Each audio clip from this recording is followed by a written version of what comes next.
주야로 묵상하는 삶 2월 26일 금요일의 말씀입니다. 부활 논쟁이고 244페이지입니다. 저는 제목을 오류로 정해보았습니다. 제가 먼저 마가복음 12장 18절에서 27절의 말씀을 읽도록 하겠습니다. 함께 읽어주십시오.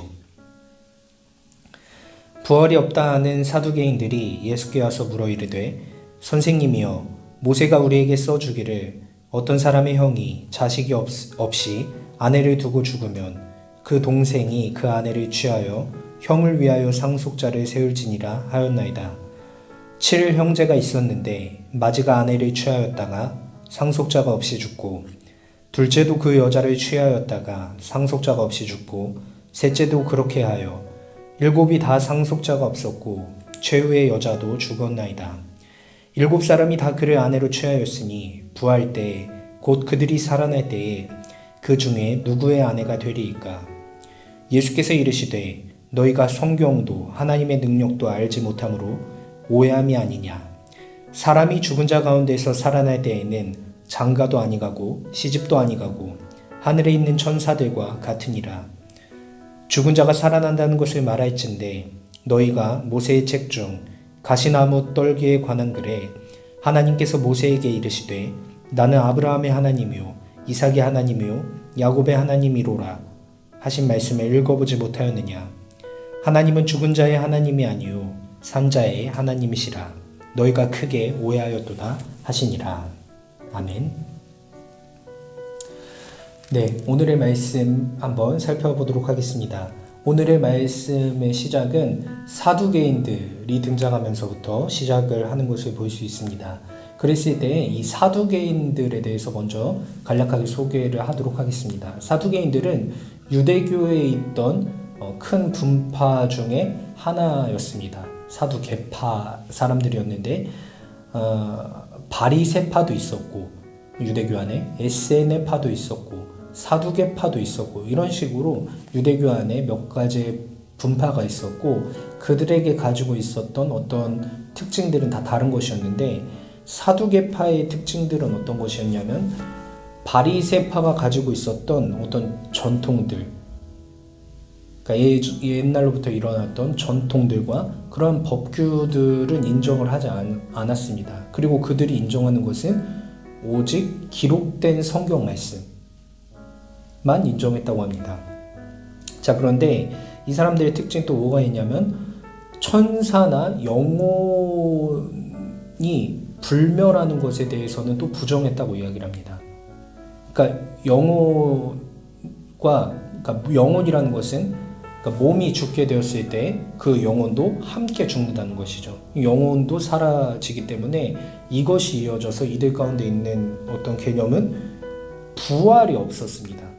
부활이 없다라고 믿는 믿음들이 그들의 특징이었는데, 그래서 우리 읽었던 18절 말씀 처음에 보면은 부활이 없다 하는 사두개인들이라고 이야기를 하는 이유가 이들이 갖고 있었던 이 전통 때문에 그런 것입니다.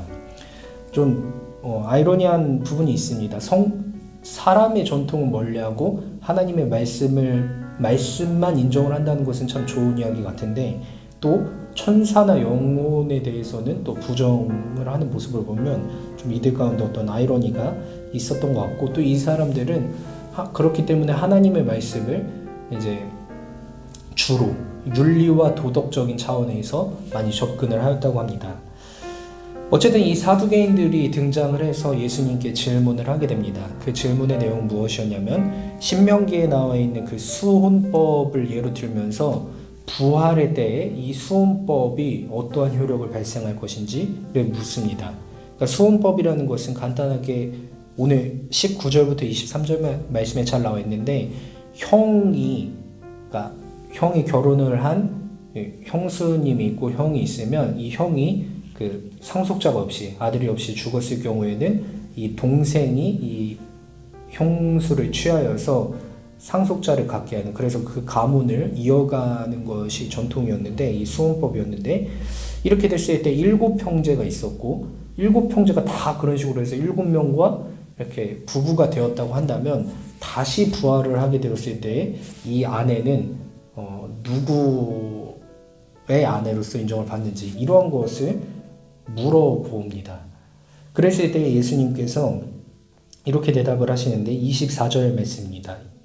너희가 성경도 하나님의 능력도 알지 못함으로 오해한 것이다 라고 이야기를 하십니다.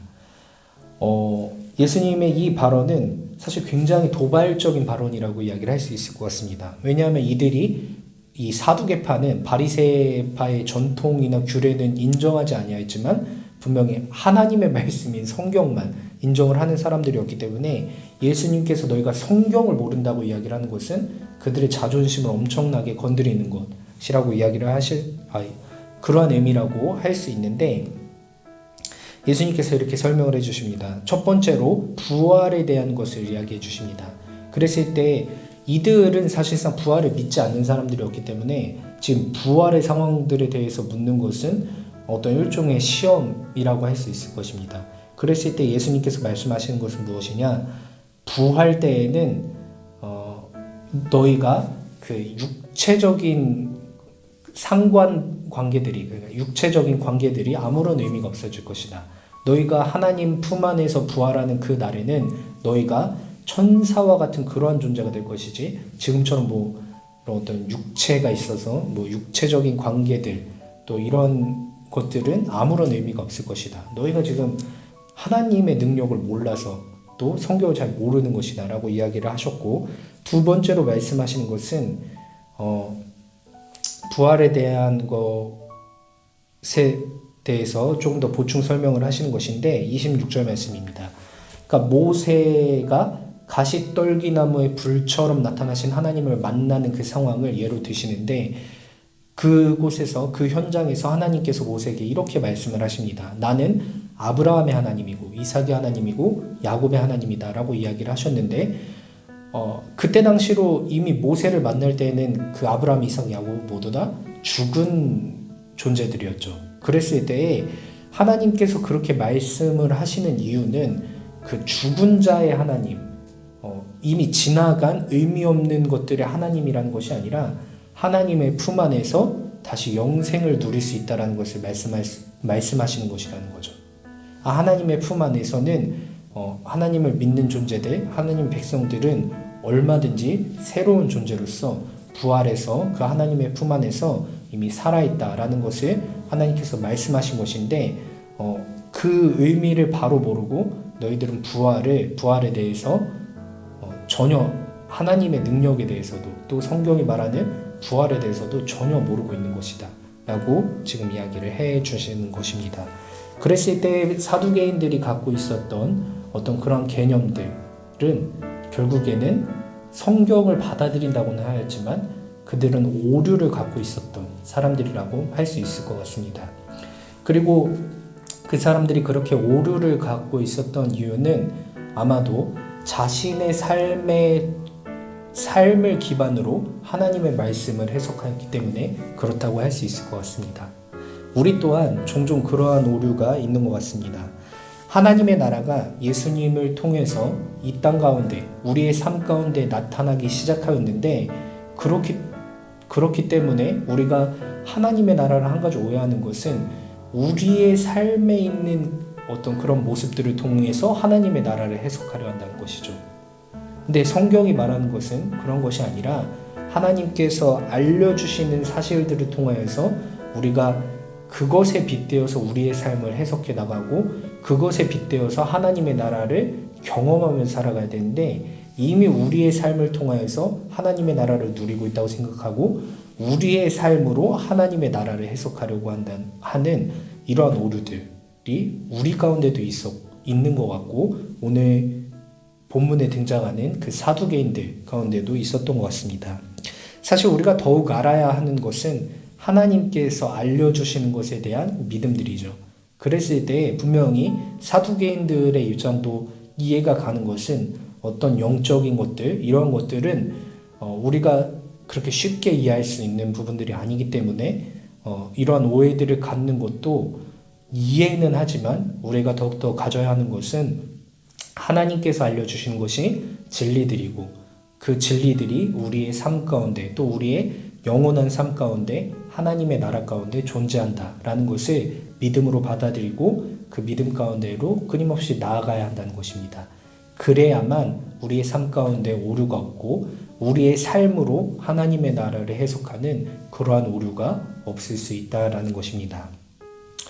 네, 오늘 본문의 말씀 조금은 어려운 말씀이었지만 하나님께서 또 귀한 말씀 주셨으니 잘 묵상해 보시고 또 오늘 말씀을 통해서 주시는 지혜 가운데 오늘 하루를 아름답게 살아가시는 우리 청년부원들 되시길 소망합니다.